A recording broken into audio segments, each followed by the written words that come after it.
எல்லாருக்கும் வணக்கம். 2026 மே மாச தொடக்கத்துல நடந்த நாடாளுமன்றத்துல நடந்த அனல் பறக்கிற அரசியல் நிகழ்வுகளை பத்தின ஒரு விரிவான அலசலுக்கு உங்களை வரவேற்கிறேன். ஒரு பக்கம் கடுமையான அரசியல் மோதல்கள், இன்னொரு பக்கம் பல மில்லியன் டாலர் மோசடி குற்றச்சாட்டுகள்னு நாடாளுமன்றமே அதிர்ந்து போயிருக்கு. இதோட பின்னணி என்ன? இதனால நம்மள மாதிரி சாதாரண மக்களுக்கு என்ன பாதிப்பு? வாங்க, இதையெல்லாம் இன்னைக்கு நாம ரொம்ப தெளிவா அலசி ஆராயலாம்.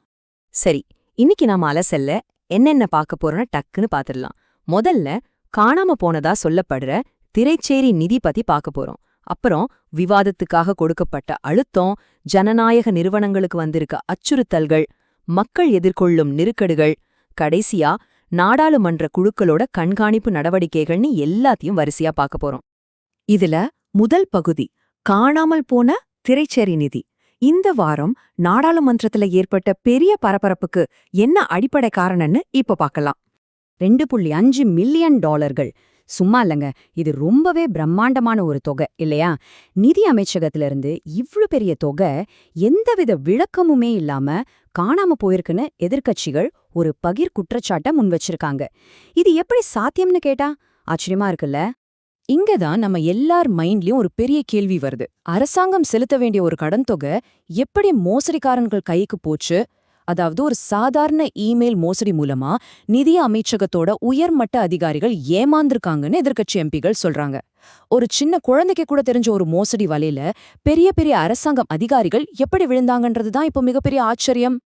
இதுல எந்த வெளிப்படை தன்மையுமே இல்லைன்னு எதிர்க்கட்சிகள் கொந்தளிக்கிறாங்க. ஏன்னா போன ஜனவரி மாசமே இந்த மோசடி நடந்திருந்தாலும் பல மாசங்களா நாடாளுமன்றத்துல இது பத்தி மூச்சு கூட விடலையாம். ஏன் இவ்ளோ நாளா மறைச்சாங்க அப்படின்னு அவங்க கேள்வி எழுப்புறாங்க. அது மட்டும் இல்லாம முறையான விசாரணை நடக்கணும்னா திரைசேரி செயலாளர் உடனே தன்னோட பதவியை ராஜினாமா செய்யணும்னு ரொம்ப ஸ்ட்ராங்கா கோரிக்கை வச்சிருக்காங்க. இரண்டாவது பகுதி, நாடாளுமன்ற விவாதத்துக்கான அழுத்தம். சரி, இவ்ளோ பெரிய நிதி மோசடிய வெளியில கொண்டு வர எதிர்க்கட்சிகள் என்ன மாதிரியான நாடாளுமன்ற உத்திகளை பயன்படுத்துறாங்கன்னு பார்க்கலாம். அரசியலமைப்புக்குள்ள எப்படி அழுத்தம் கொடுக்கப்படுதுன்றத இது ரொம்ப சூப்பரா விளக்குதுங்க.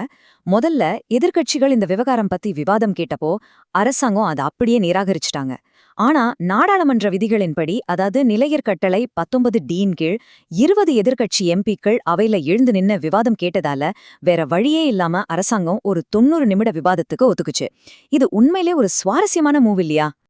அந்த வாரத்துல நிகழ்வுகள் எவ்வளவு வேகமா நடந்துச்சுன்னு இந்த டைம்லைனை பார்த்தா உங்களுக்கு புரியும்.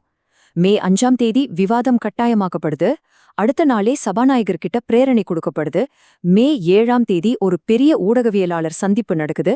கடைசியா மே 8ஆம் தேதி நாடாளுமன்றத்துல அனல் பறக்கும் விவாதம் நடக்குது. யோசிச்சு பாருங்க, இது எல்லாமே வெறும் 4 நாள்ல நடந்த அதிரடி மாற்றங்கள். இப்போ ஒரு பெரிய வித்தியாசத்தை நம்ம கவனிக்கணும்.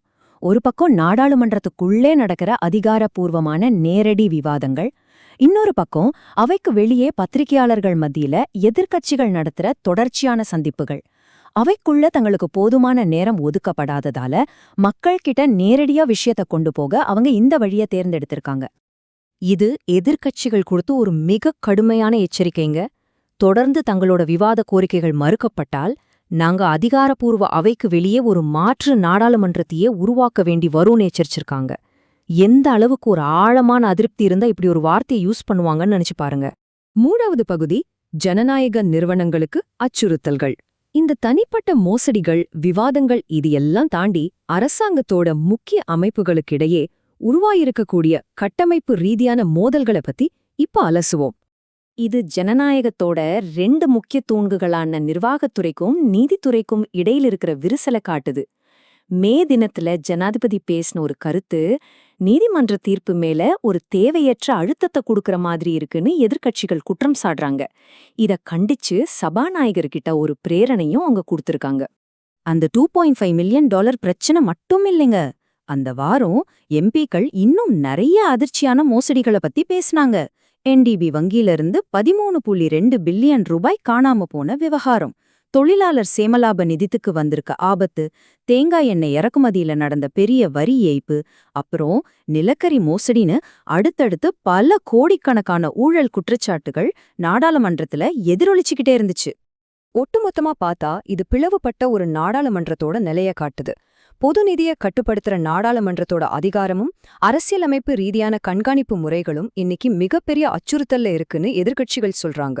இது ஏதோ ஒரு கட்சியோட பிரச்சனை கிடையாது, ஒட்டுமொத்த அரசாங்க அமைப்பின் மீதே விழுந்திருக்க ஒரு பெரிய கேள்விக்குறி. 4வது பகுதி, சாதாரண மக்களை பாதிக்கும் நெருக்கடிகள். சரி, இப்போ விஷயத்துக்கு வருவோம். மேலிடத்துல நடக்கிற இந்த அரசியல் மோதல்களும் $1,000,000 மோசடிகளும் நம்மள மாதிரி சாதாரண மக்களோட வாழ்க்கைய எப்படி பாதிக்குது? அதுதான் நம்ம இப்போ பார்க்க போறோம். மேலிடத்துல நடக்கிற அரசியல் சதுரங்கத்துக்கும் கீழ சாமானிய மக்கள் படுற நிஜமான கஷ்டத்துக்கும் இடையில எவ்ளோ பெரிய கேப் இருக்குன்னு பாருங்க.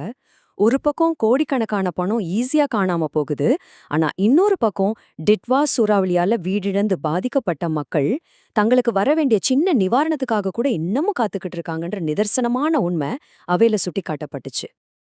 மக்கள் எதிர்கொள்ற உண்மையான பிரச்சனைகளை எம்பிக்கள் எப்படி பட்டியலிட்டாங்கன்னு பாருங்க. வட மாகாணத்துல தீவுகள்ல வாரத்துல 5 நாள் கரண்ட் இல்லையாம். விவசாயத்துல பாத்தீங்கன்னா யூரியா உரம் கிடைக்காம பெரிய அரிசி தட்டுப்பாடு வரப்போகுது. நுவரெலியா மாதிரி பெருந்தோட்ட பகுதிகள்ல நில உரிமை மறுக்கப்பட்டு தொழிலாளர்கள் ஒடுக்கப்படுறாங்க. அரசியல்வாதிகளோட முன்னுரிமைகளுக்கும் மக்களின் தேவைகளுக்கும் இடையில எவ்வளோ பெரிய இடைவெளி இருக்குன்னு இது ரொம்ப தெளிவா காட்டுது இல்லையா? இந்த கடுமையான சூழ்நிலையில பராத்தே சட்டம் பத்தியும் ஒரு முக்கியமான விவாதம் நடந்துச்சு. இது என்ன சட்டம்னா, கோர்ட் தலையீடு இல்லாமலேயே பேங்குகள் நேரடியா நம்மளோட அடமான சொத்துக்களை ஏலம் விட அனுமதிக்கிற சட்டம். இதனால சிறு குறு தொழில் செய்யறவங்க கடுமையா பாதிக்கப்படுறாங்கன்னு சொல்லி இந்த சட்டத்துல உடனே திருத்தங்கள் கொண்டு வரணும்னு ஒரு பெரிய கோரிக்கை எழுந்தது. இந்த இடத்துல எதிர்க்கட்சித் தலைவர் சொன்ன ஒரு உணர்ச்சிகரமான விஷயம் என்னன்னா, திறமையான அரசாங்க அதிகாரிகள்லாம் அரசியல் தலையீட்டால ஓரங்கட்டப்படுறாங்க, அவங்களுக்கு பாதுகாப்பே இல்ல.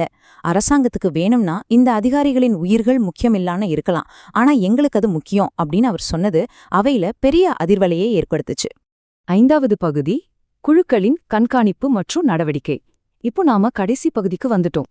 இவ்ளோ குழப்பங்களுக்கு மத்தியிலும் நாடாளுமன்ற கண்காணிப்பு குழுக்கள் மூலியமா எப்படி அதிகாரிகள் கிட்ட கேள்வி கேட்கறாங்கன்னு பார்க்கலாம். மெயின் ஹால்ல அரசியல் அனல் பறந்துகிட்டு இருந்தப்போ இன்னொரு பக்கம் துறைசார் கண்காணிப்பு குழுக்கள் தங்களோட வேலையை ரொம்ப சீரியஸா செஞ்சிட்டு இருந்தாங்க. குறிப்பா சுற்றுச்சூழல் கண்காணிப்பு குழு கூடி நுரைச்சோலை மின் நிலையத்துல தரமற்ற நிலக்கரியை யூஸ் பண்றதால வர பாதிப்புகளுக்கு சம்பந்தப்பட்ட அதிகாரிகள் கிட்ட விளக்கமும் தீர்வும் கேட்டிருக்காங்க. அதேபோல கல்வி மற்றும் மனித மூலதனம் தொடர்பான கண்காணிப்பு குழு விளையாட்டு அமைப்புகளை வளைச்சு கேள்வி கேட்டாங்க. இலங்கை கிரிக்கெட் சபை, மாத்தறை மாவட்ட கால்பந்து சங்கம், தேசிய விளையாட்டு நிதி, இலங்கை ஊக்க மருந்து தடுப்பு நிறுவனம்னு எந்த துறையா இருந்தாலும் நாடாளுமன்றத்தோட கண்காணிப்பில இருந்து ஈஸியா தப்பிக்க முடியாதுன்றதை இது காட்டுது. இந்த இடத்துல ஒரு சுவாரஸ்யமான விஷயத்த நம்ம கவனிக்கணும்.